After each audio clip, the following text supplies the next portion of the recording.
IBS exactly होता क्या है और लोग इसे इतना कॉमनली गलत क्यों समझ लेते हैं या मिसडायग्नोस क्यों हो जाता है? आईबीएस एक तरह से ये आंतों की और दिमाग की दोनों बीमारी होती है।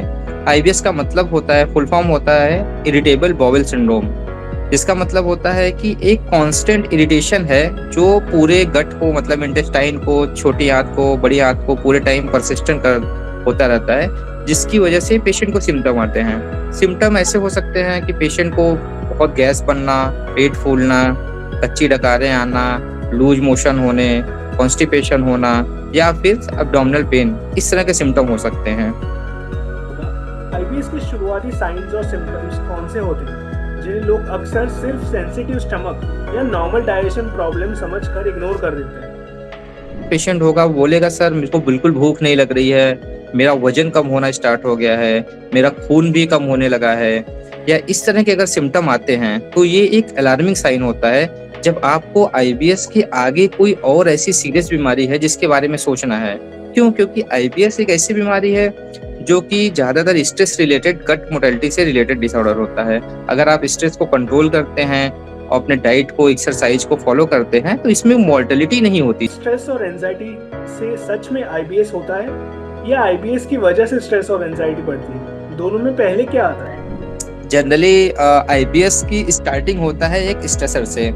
किसी भी पेशेंट में, जो आईबीएस के पेशेंट होते हैं, अगर हम उसकी हिस्ट्री लेंगे तो आपको कहीं ना कहीं एक स्ट्रेसर मिलता है। या तो उसकी ऐसी पर्सनालिटी डिसऑर्डर होगी, बचपन में उसे डर लगना, फियर होना, ऐसी एक पर्सनालिटी डिसऑर्डर होती है। या फिर कुछ ऐसा हो गया, फैमिली में कुछ ऐसे इश्यूज हो गए, उसके पास उसके सिम्टम बढ़ जाते हैं। बहुत कॉमनली हम लोगों ने फीमेल्स में देखा है कि पेशेंट आते हैं, सर मेरा 2-3 पेट का ऑपरेशन हो गया, लाइक कि गॉल ब्लैडर ऑपरेट हो गया, या फिर बच्चे LSCS सीजेरियन ऑपरेशन हुआ, कि पहले एक स्ट्रेसर आएगा जो आईबीएस करेगा। अगर एक बार आईबीएस हो गया तो स्ट्रेस को और बढ़ाता जाएगा, तो ये साइकिल ऐसे चलती रहती है, इसीलिए पेशेंट उसी में घूमता रहेगा, बहुत परेशान होता है। क्या कुछ स्पेसिफिक फूड्स या ईटिंग हैबिट्स हैं जो आईबीएस के सिम्टम्स को ट्रिगर या और ज्यादा खराब कर सकते हैं? कुछ ऐसे खाद्य पदार्थ होते हैं जिन्हें हाई फोडमैप बोला जाता है मेडिकल टर्म में। फोडमैप का मतलब होता है fermentable oligosaccharide, disaccharide and monosaccharides.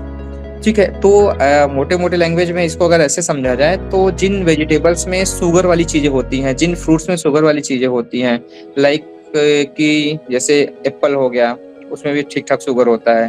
ठीक है, उसके बाद वेजिटेबल्स में लाइक अवाकाडो हो गए, या फिर कुछ बैगन या इस तरह की चीजें होती हैं जो पेशेंट के इन सिम्टम्स को बढ़ा देती हैं। इसीलिए हम लोग जनरली ऐसे पेशेंट को बोलते हैं लो फोडमैप डाइट लेने के लिए। बट ये लिटरेचर वाइज है, क्लिनिकली बहुत ज्यादा रिलेवेंट नहीं है। बहुत एक लंबी लिस्ट होती है, आप पेशेंट को समझा नहीं पाएंगे क्या खाए या क्या ना खाए, और इसको खाने ना खाने से भी पेशेंट को बहुत आराम नहीं मिलता। बट हाँ, इंडिया में जो मोस्ट कॉमन होता है जनरली डेयरी प्रोडक्ट, जो सबसे पहले हम लोग बोलते हैं कि दूध अवॉइड करें, उससे होता है।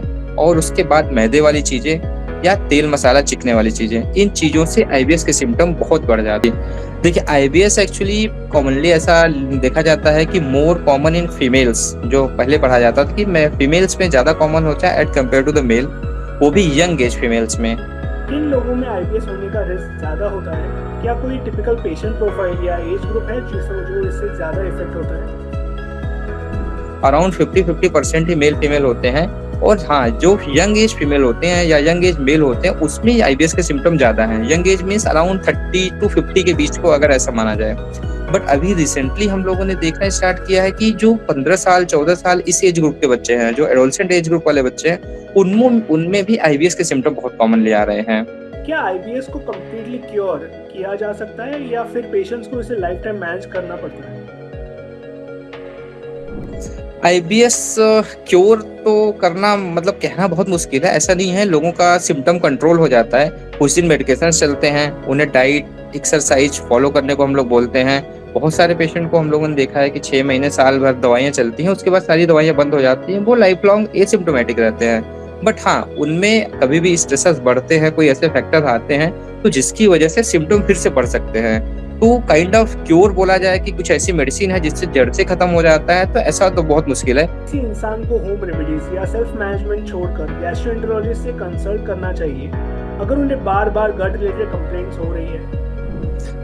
पहले शुरुआत में तो पेशेंट को सिम्टम ऐसे ही आते हैं, माइल्ड एब्डोमिनल पेन हो रहा था, पेशेंट को गैस बन रहा है, तो वो खुद से ही ओटीसी में जाकर के वो पेंटॉप DSR ऐसे कुछ गैस वाली दवाइयाँ खाएगा, थोड़ा बहुत दर्द की पेन किलर वाली दवाइयाँ लेने लगता है। बट हाँ, जब पेशेंट को ये सिम्पटम परसिस्ट करने लगे कि हाँ 2 हफ्ते, 3 हफ्ते, 4 हफ्ते हो गए, अभी भी सिम्पटम ठीक नहीं हो रहे हैं, लूज मोशन हुए जा रहे हैं, कॉन्स्टिपेशन हो रहा है कभी, या वेट कम होने लग रहा है, ऐसे सिम्पटम आए, नींद नहीं आना, घबराहट होने लगना, तो ऐसे केसेस में एक बार ज़रूर गैस्ट्रो को मिल लेना चाहिए कि आईबीएस की डायग्नोसिस बनाना इतना आसान नहीं। एक्चुअली हमें सब कुछ रूल आउट करना पड़ता है कि कोई ऑर्गेनिक डिजीज़ तो नहीं है। जब सब कुछ रूल आउट हो जाता है, उसके बाद ही हम आईबीएस की डायग्नोसिस को कंफर्म करते हैं, हाँ भैया आपको आईबीएस है और कोई बीमारी नहीं है।